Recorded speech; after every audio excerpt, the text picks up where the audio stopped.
भगवान शिव औघड़दानी, भगवान शंकर जो मनोहर लीला करने वाले मेरे शिव हैं, मेरे अविनाशी हैं। नारद जी महाराज ने तप किया, उस तप की प्रबलता देखिए कितनी प्रखर रही कि नारद जी को स्वयं शिव जी ने आकर आशीर्वाद। एक बात याद रखिए, सच्चे मन से अगर कोई तप किया जाए, सच्चे मन से अगर कोई भजन किया जाए, सच्चे मन से अगर कोई स्मरण किया जाए, तो उस स्मरण का पुण्य फल ही बहुत होता। पर भजन में दिखावा नहीं होना चाहिए,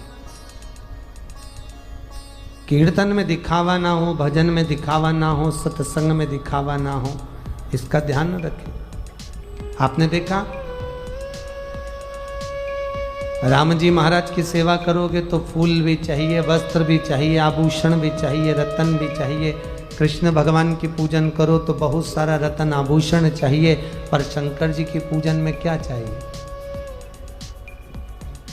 एक लोटा जल, बेलपत्री मिल जाए तो ठीक है, और ना भी मिले तो उसके लिए भी कहा गया कि शंकर जी पे चढ़ी हुई बेलपत्री वही उतार कर धोकर शिव जी को वापिस समर्पित कर दीजिए, तो जितना बेलपत्री चढ़ाने का पुण्य है उससे 1000 गुना पुण्य उस बेलपत्री को चढ़ाने से हो जाता है। चढ़ी चढ़ाई।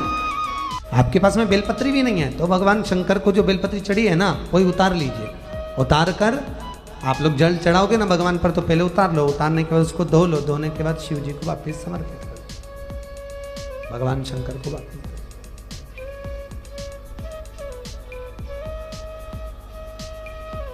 यहां तक कहा कि अगर आपके पास में घर से आप जल लेकर नहीं आए हो शिव को समर्पित करने के लिए, ऊपर जो जलाधारी लगी है, देखिए जलाधारी लगी है, उसका स्पर्श कर लीजिए, शिव जी को जल चढ़ाने का पुण्य फल प्राप्त, केवल स्पर्श कर लेने। और यहां तक कहा गया कि अगर आप शंकर जी का दर्शन भी नहीं कर पाए हो मंदिर के अंदर जाकर, आप शिव मंदिर में पहुंचकर दर्शन भी नहीं करे हो तो भी चलेगा। क्या करना है? ऊपर जो शिखर है उसका दर्शन कर लीजिए। शिखर दर्शनम सर्व पाप नाश। केवल शिखर का दर्शन कर लीजिए, शिखर का दर्शन करोगे तो ही पुण्य मिल गया, तो ही फल प्राप्त हो। देखा है आप लोगों ने शंकर जी की जलाधारी का, कभी आप स्मरण करें, शिव जी के शिवलिंग पर जलाधारी होती है, वहां पार्वती जी का स्थान कौन सा होता है? जल्दी बोलो आप लोग, पार्वती जी का स्थान कौन सा है?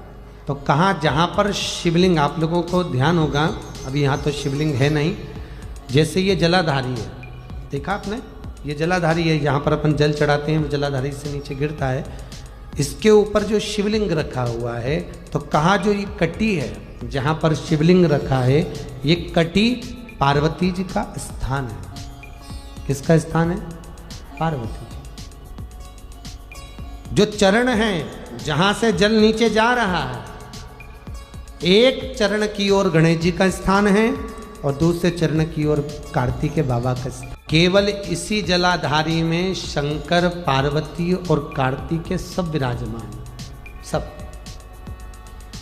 सभी बैठे इसी जलाधारी के अंतर्गत। वहीं पर शिव हैं, वहीं गौरा है, वहीं गणेश है, वहीं षडानंद कार्तिक है। अब अलग से कहीं गणेश जी को प्रणाम करने नहीं जाना है अपने को, अलग से कहीं कार्तिकेय बाबा को प्रणाम करने नहीं जाना, केवल शंकर जी के मंदिर में पहुंचो और जो जलाधारी है उसके चरण को अगर हमने पकड़ लिया तो किसको नमन हो गया? बोलो जरा, गणेश जी और कार्तिकेय जी को, षडानंद जी।